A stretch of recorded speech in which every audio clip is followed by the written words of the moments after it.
MP board कक्षा 11वीं वाले सभी विद्यार्थियों का यहाँ पर समाज शास्त्र का जो पेपर होने जा रहा है प्यारे विद्यार्थियों, आज आपका पूरा पेपर और उसका सॉल्यूशन आ चुका है।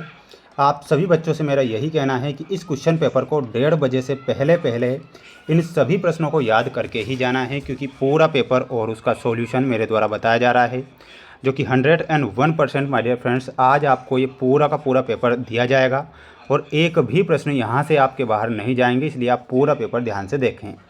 जितने विद्यार्थी वीडियो को देख रहे हैं तो सभी विद्यार्थी एक बार वीडियो को लाइक ज़रूर करें, क्योंकि आपको जो पेपर बता रहा हूँ आज का ये पूरा का पूरा पेपर है जिसे आपको याद करना है और एक भी क्वेश्चन आपको छोड़ना नहीं है। क्वेश्चन आप देखिएगा आपकी स्क्रीन के सामने। पहला ही प्रश्न आज परीक्षा में आएगा कि प्रधानमंत्री आवास योजना किस वर्ष प्रारंभ होती है। यहाँ पर ध्यान रखना है, प्रधानमंत्री आवास जो योजना है प्यारे विद्यार्थियों, इसमें आपको 2016 में ये प्रधानमंत्री आवास योजना शुरू होती है, यानी कि इसका जो कार्यकाल है वो 2015 में चालू हो चुका था। जो चालू हुई थी वो कब से हुई थी? 2016 से हुई थी, ये आपको ध्यान रखना है। अगला क्वेश्चन है, द सोशियोलॉजिकल इमेजिनेशन पुस्तक के लेखक कौन हैं। प्रश्न परीक्षा में आएगा कि द सोशियोलॉजिकल इमेजिनेशन के जो पुस्तक के जो लेखक हैं, इसमें आपको ध्यान रखना है सी राइट मिल्स इनके लेखक थे, तो इसमें आपको सी राइट मिल ध्यान रखना है। अगला प्रश्न आएगा परीक्षा में, ध्यान से देखें कि निम्न में से कौन एक अर्जित परिस्थिति का उदाहरण होगा। तो अर्जित परिस्थिति का जो उदाहरण होगा वो क्या हो जाएगा? इसमें आपको ध्यान रखना है शिक्षक। शिक्षक यहाँ पर आपको अर्जित परिस्थिति का उदाहरण है, ये आप ध्यान रखेंगे। चौथा प्रश्न आज परीक्षा में आएगा कि एक निश्चित क्षेत्र में राज्य का अविवादित राजनीतिक शासन कहलाता है, तो वो क्या कहलाता है? उसे हम प्रभुसत्ता कहते हैं। यहाँ पर आपको लिखना है प्रभुसत्ता। सांस्कृतिक पिछड़ापन की अवधारणा किसने प्रतिपादित की थी? तो ध्यान रखना है ओगबर्न ने, तो ओगबर्न सही होगा। जल्दी से आंसर बता रहा हूँ क्योंकि समय कम बचा है। निम्न में से कौन प्राथमिक सामाजिकरण का अभिकरण है?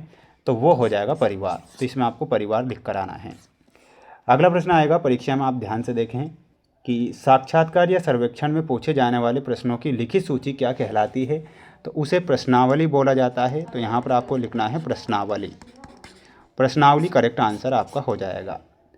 अलगाव की अवधारणा ने प्रतिपादित की थी, तो ये किसने की थी? इसमें ध्यान रखना है कार्ल मार्क्स ने, तो यहाँ पर आंसर क्या हो जाएगा? Karl marks.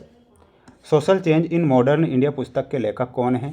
तो इसमें आपको लिखना है M.N. श्रीनिवास, लिखना है M.N. श्रीनिवास हमारा यहाँ पर सही आंसर होगा, तो ये आप यहाँ पर करेक्ट ध्यान रखेंगे। योग्यतम की उत्तरजीविता सिद्धांत द्वारा प्रतिपादित किया था, तो इसमें आपको लिखना है हर्बर्ट स्पेंसर ने, तो यहाँ पर मैं ऊपर आंसर लिख रहा हूँ, इसका आपको ध्यान से लिख लेना है हर्बर्ट स्पेंसर, ये आपको यहाँ पर करेक्ट करना है। मैक्स वेबर के अनुसार कानूनी शक्ति है, तो इसमें आपको लिखना है सत्ता। कॉर्बेट नेशनल पार्क कहाँ पर स्थित है? तो इसमें आपको उत्तराखंड लिख कर आना है, उत्तराखंड। ठीक है, तो स्क्रीनशॉट आप ले लीजिए अच्छे से और इन सभी प्रश्नों को याद करके जाना है, क्योंकि ये प्रश्न आ रहे हैं आज परीक्षा में। बस स्टॉप पर प्रतीक्षा करते यात्री समुच्चय का उदाहरण है, बिल्कुल ये सत्य लिखना है। ऑगस्ट कॉम्ट ने क्षेत्रीय कार्य को सामाजिक मान विज्ञान की एक विशेष पद्धति के रूप में स्थापित किया, ये गलत होगा। सर्वेक्षण क्षेत्रीय कार्य के लिए एक पद्धति है, सत्य होगा। प्रतिस्पर्धा की विचारधारा पूंजीवाद की सशक्त विचारधारा है, ये सत्य लिखना है। प्रभुत्व जाति शब्द देने का श्रेय G.S. घुर्ये को जाता है, ये गलत होगा। सामाजिक पारिस्थितिकी पर्यावरण से प्रभावित नहीं होती है, ये गलत होगा। तो स्क्रीनशॉट ले लें जल्दी से, समय कम बचा है, पेपर पूरा का पूरा है, आपको इन सभी प्रश्नों को याद करके जाना है। रामपुरा, इसमें आपको मिलाना है रामपुरा में, और वो हो जाएगा M.N. श्रीनिवास। केल्विनवाद में आपको मिलाना रहेगा, और प्रोटेस्टेंट धर्म। प्रिमिटिव कल्चर में हो जाएगा आपका एडवर्ड B. टाइलर।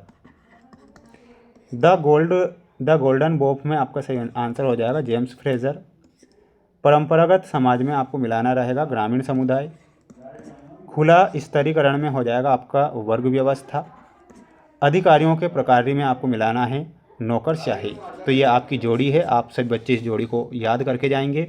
चैनल पर जितने बच्चे नए जुड़े हैं तो चैनल को सब्सक्राइब जरूर करना है सभी छात्रों को। देखिएगा अगला क्वेश्चन है, वर्ग संघर्ष अवधारणा के प्रतिपादित किसने किया था? तो ये किया था कार्ल मार्क्स ने।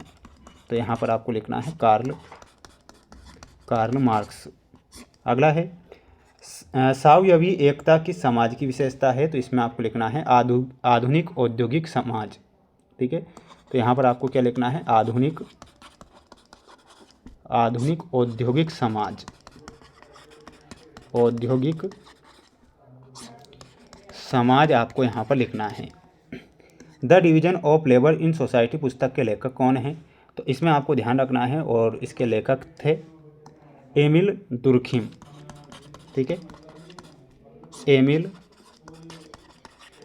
दुर्खिम। अगला है बाद में समाजशास्त्र की औपचारिक शिक्षा किस विश्वविद्यालय में प्रारंभ की थी? तो ध्यान रखना है बम्बई विश्वविद्यालय में। ठीक है, तो बम्बई विश्वविद्यालय आपको लिखना है।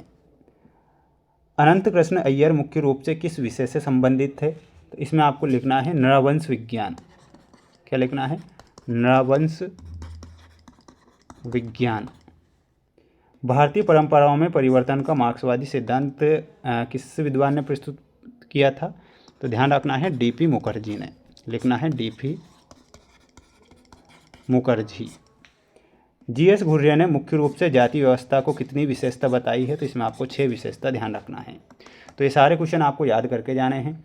सभी बच्चों को वीडियो को लाइक कर चैनल को सब्सक्राइब जरूर करना है, जितने विद्यार्थी वीडियो को देख रहे हैं।